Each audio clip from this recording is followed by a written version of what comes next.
Once upon a time, in a bustling metropolis alive with the sounds of the city, the honking of cars, the laughter of children, and the endless chatter of people, there lived a wealthy businessman named Victor Harrington. Victor was a figure who commanded respect and admiration. With his tailored suits and a reputation for making shrewd business decisions, he seemed to personify success.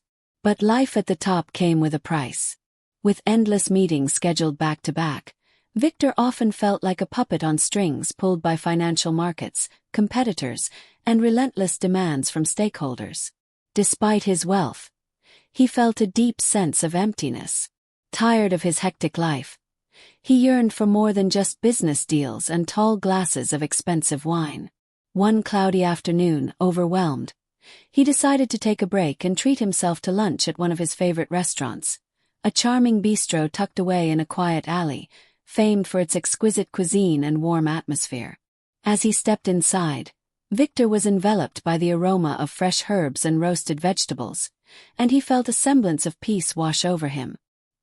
He chose his usual corner table by the window, where he could watch the world go by outside while basking in the cozy ambience.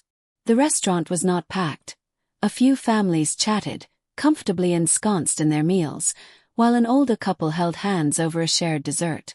Victor ordered his favorite dish, a sumptuous truffle risotto that he looked forward to with the eagerness of a child awaiting a holiday treat. While waiting for his meal, he pulled out his phone, scrolling through emails and making mental notes of the pressing decisions he needed to address once he got back to the office. The busy life had its grips on him even here, but he welcomed the distraction, letting the background noise of clinking silverware and soft conversations drown out the worries of the world outside. When the waiter finally arrived with his food, the delightful risotto steaming on the plate, Victor felt his mouth water in anticipation. He began to eat, relishing the creamy texture and rich flavors. However, as he savored each bite, an unexpected commotion erupted from the entrance. Suddenly, a boy stormed into the restaurant, his face pale and eyes wide with fear. He could not have been more than 10 years old. "Don't eat that," he shouted, voice trembling as he pointed toward Victor. Time seemed to freeze. The clinking of forks stopped, and every diner turned to look at the boy, their expressions shifting from curiosity to alarm. Victor paused mid-bite, taken aback. "What do you mean?" he asked, instinctively setting down his fork. Confusion twisted in his gut. The boy rushed closer, glancing over his shoulder with a worried expression, as if he feared someone might follow him inside. "I saw something being added to your food," the boy insisted, urgency bleeding into his voice.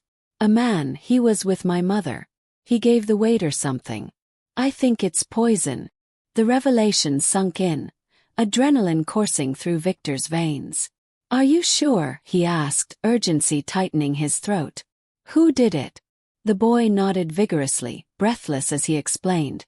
"When we were sitting at the table next to you, I saw a man in a fedora. He slipped something to the waiter while you were on the phone. I think he was trying to hurt you." Victor felt a pulse of urgency. This situation was spiraling into something he couldn't quite wrap his mind around. He quickly summoned the waitstaff, his voice taut as he instructed them to alert the police. Panic began to bloom in the crowded restaurant. The patrons exchanged uneasy glances, some rising from their seats, instinctively moving away from Victor's table. In the ensuing chaos, Victor could feel a sharp awareness creeping in.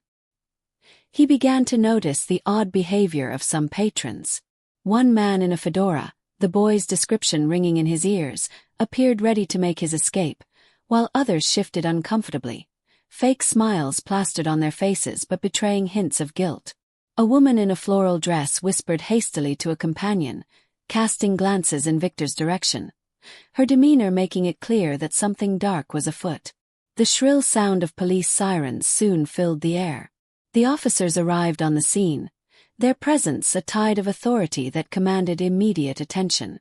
Victor wasted no time sharing what had transpired, his heart racing as he relayed the boy's urgent words.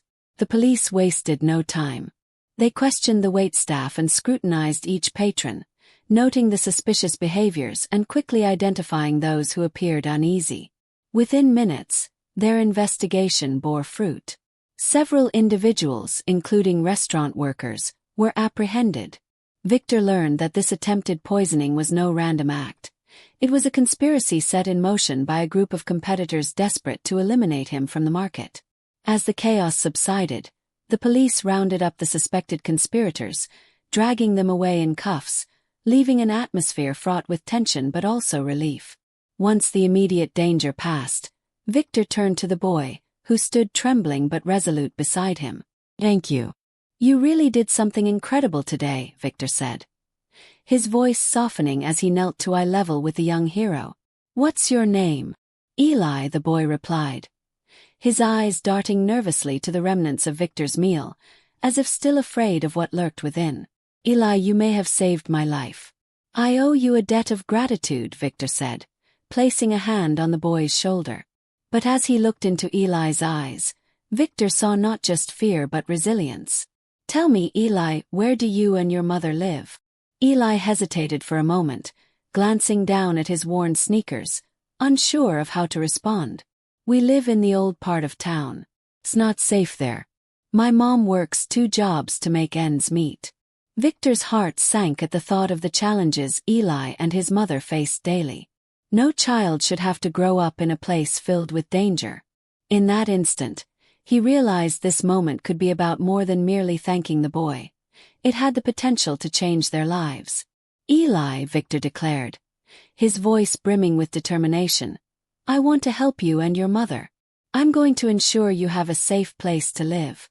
Eli's eyes widened, disbelief flooding his expression. "I'll make sure you have access to good education too. It's important to me that you have a future without limits."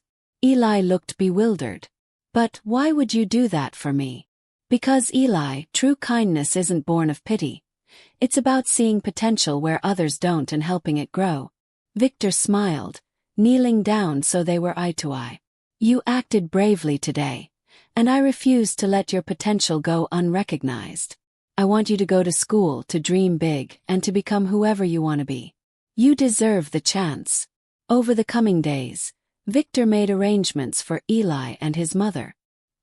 He organized for them to move into a safe residential complex, one with good schools, parks, and a community that fostered growth rather than fear. Each part of the process felt empowering, and Victor found himself shedding the weight of corporate stress as he focused instead on building a legacy grounded in compassion. Once settled into their new home, Eli's mother, Maria, expressed her gratitude. Her eyes filled with tears as she thanked Victor for the opportunity her son had been given. Victor, however, emphasized that this wasn't an act of charity but rather a collaboration in building a better life. "Eli has the strength and courage to shape his own destiny," Victor assured Maria. "I want to provide a support system for both of you. Education is the cornerstone of opportunity." As Eli transitioned to a new school, the world around him began to transform. No longer trapped in the confines of a struggling neighborhood, he flourished. With Victor's assistance, he was able to obtain a scholarship at a reputable private academy known for its exceptional programs and inspiration. Beyond academics, he participated in sports and extracurricular activities, all the while coming to understand the value of perseverance and integrity. Challenging days lay ahead for Eli, of course. Adjusting to a new environment and the pressures of expectations was never simple, but Victor was steadfast in his support.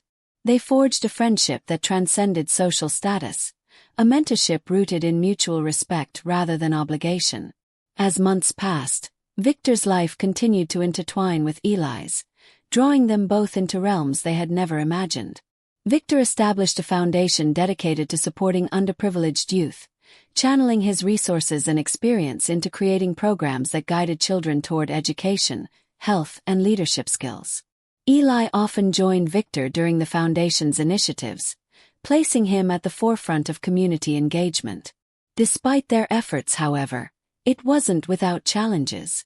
There were moments of doubt when Eli struggled with self-image at school or felt overshadowed by wealthier peers. Victor was always there to remind him of his worth, to ignite that fire of ambition that lay within. "Eli, your story is not determined by the circumstances of your birth or the wealth of those around you," he often said. You will create your own narrative through hard work, courage, and the choices you make. Never forget that. Guided by Victor's wisdom, Eli blossomed amidst adversity. He emerged as a role model in his community, inspiring other children to embrace their dreams. He took it upon himself to mentor younger kids, sharing the message of resilience that Victor had imparted to him. Years passed, and as Eli flourished academically, he became increasingly aware of the injustices surrounding him. He began engaging in social causes, participating in initiatives to uplift underprivileged neighborhoods and fight against systemic inequality. It was during this time that he penned his first article for the local youth magazine, detailing his journey and advocating for change. Victor proudly published the piece on the foundation's website, showcasing Eli's voice among the voices of many young leaders rising across their city. Their dedication to the community did not go unnoticed. At a prestigious award ceremony honoring philanthropists and their contributions to society, Victor and Eli were invited to collaborate on a speech. Standing side by side, they took to the stage, the palpable connection between them resonating throughout the crowd. Victor took the microphone first, recounting the day he met Eli and how a single act of courage had sparked a profound change in both their lives. The audience listened intently as Victor emphasized the power of kindness and community involvement. Eli then stepped up, his hands slightly trembling but his voice steady. "I never imagined life could be different. I thought my world was limited to the life I had. But through Victor's support, I learned that dreams are attainable. Every child deserves a chance. Let's invest in the youth, empower them, and ensure they know they are not alone." The audience erupted in applause, but for Victor and Eli, the true victory lay in the connections they made that night. Seeing young people in the audience looking up to him filled Eli with hope for future generations.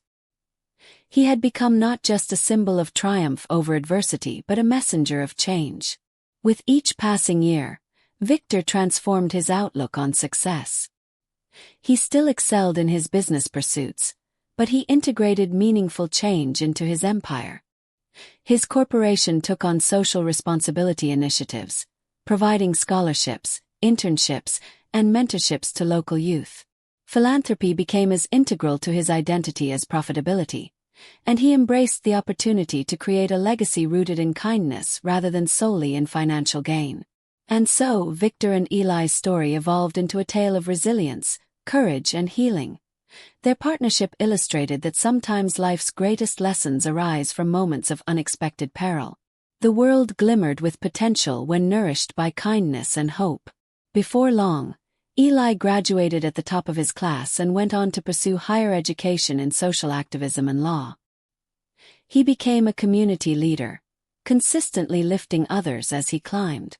Victor continued to stand by him, guiding the way as Eli carved his path, now fueled by the ideals of compassion, justice, and empowerment. Their journey painted a tapestry of lives entwined through adversity, where kindness triumphed over malice, and a boy's fear turned into bravery, shifting the course of two lives forever. Both men learned that the richest rewards came not from wealth or possessions but in celebrating the extraordinary strength of the human spirit, where genuine kindness could foster transformation, weaving together a community bound by shared dreams and uplifted hopes. And thus, their legacy lived on, a testament that even in the darkest of times, a single voice can ignite a revolution of change that echoes far beyond its origin, a powerful reminder that we all possess the ability to shape the narrative of our lives and the worlds around us. Victor and Eli's tale continues to inspire and remind us all that sometimes, the most unexpected paths lead to the greatest adventures, forever intertwining our stories in ways we may never fully understand. And it all began with a plea from a brave boy who saw something dangerous but chose to speak up, reminding us of the power each of us has to make a difference. Through kindness, courage, and community, they ignited a fire of hope that burned bright throughout their city, leaving an indelible mark on generations to come. And that, dear friends, is the story of Victor and Eli, a reminder that even in a world filled with shadows, hope, kindness, and courage can illuminate the path toward a beautiful future, allowing us to be the heroes of our own tales. As you go about your lives, remember to speak up for what's right, extend a hand to those in need, and cherish the bonds you create. For you too might just change the world in ways you never dreamed possible.